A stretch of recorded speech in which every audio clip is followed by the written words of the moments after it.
Finally OnePlus का भी एक छोटे साइज का फोन लॉन्च होने वाला है, iPhone 16 और S25 के ही साइज का। लेकिन बैटरी भाई साहब इसमें इतनी ज्यादा बड़ी है कि 14 घंटे का बैटरी बैकअप देता है, जो कि iPhone 16 Pro Max और S25 Ultra दोनों ही नहीं दे पाते हैं। लेकिन गेमिंग करने के लिए इसमें आपको लेटेस्ट फ्लैगशिप प्रोसेसर 8 Elite मिलता है। लेकिन कैमरा को लेके ये फोन बहुत ही ज्यादा पीछे रह जाता है, जिसकी वजह से इस फोन को बहुत ही ज्यादा ट्रोल करा जा रहा है। ये है लेटेस्ट OnePlus 13T। चाइना में 13T नाम से लॉन्च हुआ है, लेकिन इंडिया में 13S नाम से लॉन्च होगा। इंडिया में ये किस डेट को लॉन्च हो रहा है और इसका प्राइस क्या रहेगा, डिस्प्ले, कैमरा, बैटरी, प्रोसेसर सब बताता हूं। Let's go. इस स्मार्टफोन में आपको 6.3 इंच की 1.5 के रेजोल्यूशन की 80 LTPO AMOLED डिस्प्ले मिल जाती है। इसमें आपको डॉल्बी विजन और HDR10+ का भी सपोर्ट मिल जाता है। मतलब आप इसमें मूवीज एंजॉय करो या वेब सीरीज या मजा ही आ जाती है। इसकी डिस्प्ले की कलर एक्यूरेसी भाई बहुत ही ज्यादा अच्छी है। ऊपर से ये डिस्प्ले 120 हर्ट्ज की है, बिल्कुल ही एक बटरी स्मूथ डिस्प्ले है ये। और हाई ब्राइटनेस मोड पे डिस्प्ले 1600 निट्स तक की चली जाती है, जो कि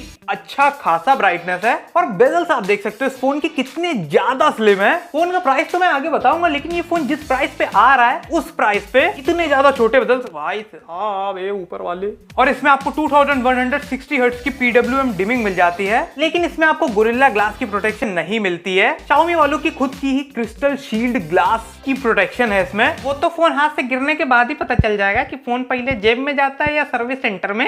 इस फोन का डिजाइन बहुत ही ज्यादा कूल है, लेकिन कॉपी भी करा हुआ है। इस फोन की डिस्प्ले, बैक और कैमरा बम्प सब चीज ही फ्लैट है, लेकिन उन सबसे क्या ही फायदा, अब आगे सुनो। ये है लेटेस्ट Oppo K13, जो कि मार्केट में आपको 18,000 रुपए के अराउंड मिल जाएगा। और ये है बरसों पुराना Mi 11 Lite। अब ध्यान से देखो तो ऐसा लगता है तीनों ही कुंभ के मेले में बिछड़े हुए भाई हैं। और अगर ज्यादा ही ध्यान से देखोगे तो भाई आपको पता चलेगा कि डिट्टो कॉपी लगती है ये Pixel Fold 9 Pro की। लेकिन मुझे पर्सनली ये डिजाइन बहुत ही ज्यादा एस्थेटिक लगा। बिल्कुल ही एक क्लीन डिजाइन है, यूनिक कैमरा मॉड्यूल के साथ। पीछे की तरफ आपको मैट ग्लास बैक मिल जाता है और एल्यूमिनियम फ्रेम मिल जाता है। इस फोन को जब आप पकड़ोगे तो भाई बहुत ही ज्यादा बढ़िया फील आती है, बिल्कुल ही iPhone 16 वाली फील आएगी। और अभी तक की OnePlus आपको अलर्ट स्लाइडर देता था, लेकिन अब पता नहीं भाई साहब क्या एप्पल की देखा देखी में परेशान दुनिया। OnePlus भी अब आपको एक्शन बटन देने लगी है। बल्कि इनको देखो भाई खुद से ही पता है कि दुनिया यही कहेगी कि एप्पल की कॉपी कट पेस्ट कर लिया, लेकिन बस एप्पल की देखा देखी में परेशान, बस तुरंत पैसा कमाने मिल जाए उनकी तरह। और सेम एप्पल के एक्शन बटन की तरह आप इससे भी सारे ही फंक्शंस को कंट्रोल कर सकते हो, बिल्कुल ही सेम टू सेम है। और चाइना में तो ये फोन आपको 3 कलर में मिल जाता है, ब्लैक, ग्रे और पिंक कलर में। लेकिन जब इंडिया में ये लॉन्च होगा तो ब्लैक, पिंक और ग्रीन कलर में लॉन्च होगा। ग्रे कलर आपको इंडिया में शायद से नहीं देखने को मिलेगा। गेमिंग के लिए आपको इसमें 8 Elite मिल जाता है। इस स्मार्टफोन में आपको 2.5 मिलियन के अंतुतु स्कोर मिलते हैं और वाइल्ड लाइफ स्ट्रेस टेस्ट में 56% का स्कोर करता है। और इसमें आपको 80% का CPU थ्रॉटलिंग स्कोर मिल जाता है। ये फोन भाई साहब जितने भी कॉम्पैक्ट फोन है, ये S25 और आईफोन जितने भी 15, 16 है, ये उनसे ज्यादा अच्छे से हीट को कंट्रोल कर लेता है। एक बहुत ही बम्पर हैवी गेमिंग करने के बाद ये फोन 43 डिग्री तक की पहुंचता है, जो कि दिक्कत वाली बात बिल्कुल नहीं है, क्योंकि OnePlus वालों ने इसमें ग्लेशियर कूलिंग सिस्टम भी लगा के रखा है। जाने का हिमालय से पानी आ रहा नीचे, वो तो चलो अलग बात है, लेकिन बहुत बढ़िया टेक्नोलॉजी यूज करी भाई, सब मजा आ गया। और इसमें 9000 के अराउंड का मल्टी कोर स्कोर मिल जाता है और Geekbench स्कोर 17000 के अराउंड का मिल जाता है, जो बाकी छोटे फोन से भाई उसमें इसलिए गेमिंग अच्छे से नहीं हो पाती है, क्योंकि हीटिंग इश्यूज बहुत ही ज्यादा रहते हैं। अब वो छोटी सी जगह, उसी में भयंकर प्रोसेसर, बड़ी बैटरी और फिर कूलिंग भी चाहिए और फिर कम पैसे में भी मिल जाए, तो सब पेलम पेल मचा दोगे तो फिर यही तो होगा। लैंग्वेज भाई साहब आपकी बहुत गंदी है, सुधारिए इसको थोड़ा। BGMI आप इसमें 90 FPS पे खेल सकते हो और भाई क्या ही स्मूथ चलता है। लेकिन पता नहीं क्यों 120 FPS अभी तक की अनलॉक नहीं हुआ है, कुछ टाइम बाद शायद से हो ही जाएगा। और 120 FPS भी ये बहुत ही ज्यादा आराम से हैंडल कर लेगा। 90 FPS की गेमिंग बहुत ही ज्यादा स्टेबल मिल जाती है, ये नहीं कि 70-80 पे फ्रेम रेट खेल रहा हो, प्रॉपर 90 रहती है। 8 Elite प्रोसेसर को तो भाई साहब जानते ही हो, इतना ज्यादा पावरफुल है कि थूक दे तो 120 FPS की स्मूथ गेमिंग हो जाए। 30 मिनट की हैवी गेमिंग सेशन के बाद भी इस फोन में सिर्फ 9% का ही बैटरी ड्रॉप मिलता है और टेम्परेचर भी ज्यादा नहीं बढ़ता है। और भयंकर गेमर्स के लिए इसमें बहुत सारे गेमिंग फीचर्स मिल जाते हैं, जैसे सुपर रेजोल्यूशन, जिसमें फोन खुद से ही गेम के रेजोल्यूशन बढ़ा देता है, AI फ्रेम जनरेशन, जिससे AI की हेल्प से फ्रेम रेट बढ़ा देता है, बाईपास चार्जिंग मिल जाती है और भी बहुत सारे फीचर्स है। और इस फोन में आपको प्रोसेसर के साथ साथ एक और चिप मिलती है, गेमिंग वाईफाई चिप, जिसमें भाई साहब कंपनी कह रही है कि बढ़िया दीवार में घुस के सिग्नल ले आती है, तो सिग्नल का कोई भी इशू नहीं होगा गेमिंग के समय। लंबे जो बहाना नहीं बना देते पिंग ज्यादा आ रही थी इसलिए हार गए,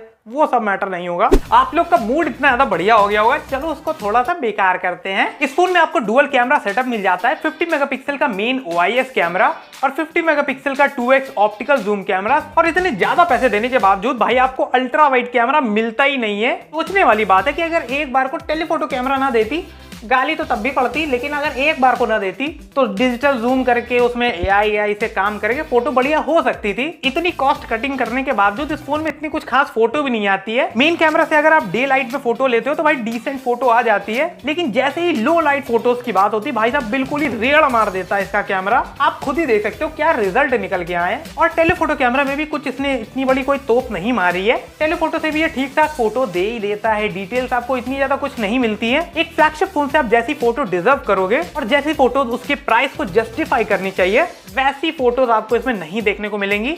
इंडिया में जब ये आए तो थोड़ा बहुत सही कर देंगे, लेकिन कितना ही ज्यादा सही कर देंगे सॉफ्टवेयर से। और टेलीफोटो कैमरा से भी जो नाइट की फोटोज है भाई साहब आप खुद ही देखो, क्या बताएं, अभी मुंह से कुछ उल्टा सीधा निकल जाएगा। वो क्या हुआ एक्चुअली, क्या हुआ वो एकदम अचानक से, वो क्या पीछे से मैंने इसे कराटे के सारे हाथ सिखाए, फिर भी ये बिस्किट की तरह।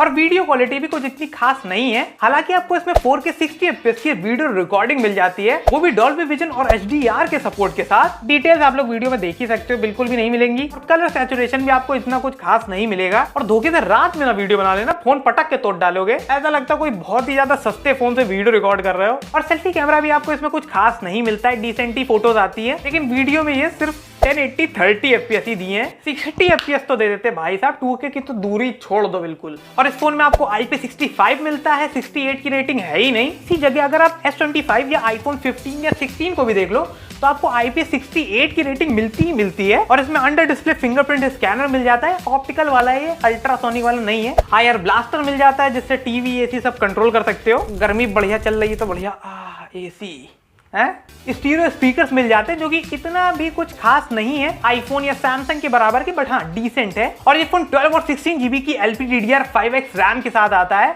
और 256 से लेके 1 TB तक की इंटरनल स्टोरेज के साथ आता है, UFS 4.0 की। और चिंग पोंग चोंग में तो ये फोन कलर OS के साथ आता है, लेकिन इंडिया में जब ये फोन लॉन्च होगा तो ऑक्सीजन OS के साथ आएगा, जो कि बेस्ड होगा एंड्रॉइड 15 पर। क्या ही मस्त ऑक्सीजन OS को इन्होंने ऑप्टिमाइज कर दिया है। इसमें आपको ट्रांजिशन सुपर स्मूथ मिलेंगे, जो एनिमेशंस हैं, जो ऐप लॉन्च है वो भी बहुत ही ज्यादा बैटरी मिल जाता है। और अब आ जाते हैं इस फोन की बड़ी बैटरी पर। Xiaomi 15 जो कि OnePlus 13S के ही साइज का है, उसमें आपको 5200 mAh की बैटरी मिल जाती है। Samsung के S25 में 4000 mAh की बैटरी मिल जाती है। iPhone 16 में 3500 mAh की बैटरी मिल जाती है। क्योंकि छोटी सी जगह रहती है, इतनी ज्यादा बड़ी बैटरी नहीं आ पाती है। लेकिन इस फोन में मिलती है 6260 mAh की बैटरी। जो बाकी है वो लिथियम बैटरी है, लेकिन ये सिलिकॉन कार्बन बैटरी है। इसमें क्या होता है कि साइज छोटा रहता है, लेकिन पावर बैटरी की बढ़ जाती है। और आप मानोगे नहीं, लेकिन बैटरी बैकअप में फोन S25 Ultra और iPhone 16 Pro Max को भी पीछे कर देता है, बल्कि ये फोन उनसे कितना ज्यादा छोटा है। और इस फोन में आपको 80 वॉट की सुपर वूक चार्जिंग मिल जाती है, जो कि इस फोन को 0 से 40% तक की चार्ज कर देता है सिर्फ और सिर्फ 18 मिनट में। और 0 से 100% चार्ज कर देता है 53 मिनट्स में। और 5 वॉट की रिवर्स वायर्ड चार्जिंग भी मिल जाती है। वायरलेस चार्जिंग इस फोन में नहीं मिलती है, बल्कि कंपटीशन में जितने भी फोन है उन सभी में आपको मिलती है। और USB भी इसमें आपको लेटेस्ट वाली नहीं मिलती है, USB टाइप 2.0 ही मिलता है। फास्ट डेटा ट्रांसफर करने में थोड़ी सी प्रॉब्लम आती है इसमें। अब बात करते हैं कि ये फोन कब लॉन्च होने वाला है और कितने का लॉन्च होने वाला है। चाइना में ये फोन जिस प्राइस पे लॉन्च हुआ है उसको अगर इंडियन करेंसी में कन्वर्ट करें तो अराउंड 40,000 रुपीज का लॉन्च हुआ है। लेकिन इंडिया में जब ये फोन लॉन्च होगा तो अराउंड 55 से 60,000 के बीच में लॉन्च होगा। और बस वीडियो बहुत ही ज्यादा बेकार लगे तो प्लीज चैनल को सब्सक्राइब करके वीडियो को लाइक शेयर कमेंट कर दो और अपने दोस्तों को भेज डालो। देखो भाई साहब कितना भयंकर लौंडा है, वीडियो वो भयंकर बनाता है। अच्छा तो मैं चलता हूँ, गेट पर भिखारी आया है भीख मांगने, देख लूं जरा कहीं पाकिस्तान तो नहीं है। बाय। एक तो लाइक और शेयर ठोक दीजिए, महाकाल का लाइक और शेयर ठोक दीजिए, 5000 लौटे दिख जाना चाहिए।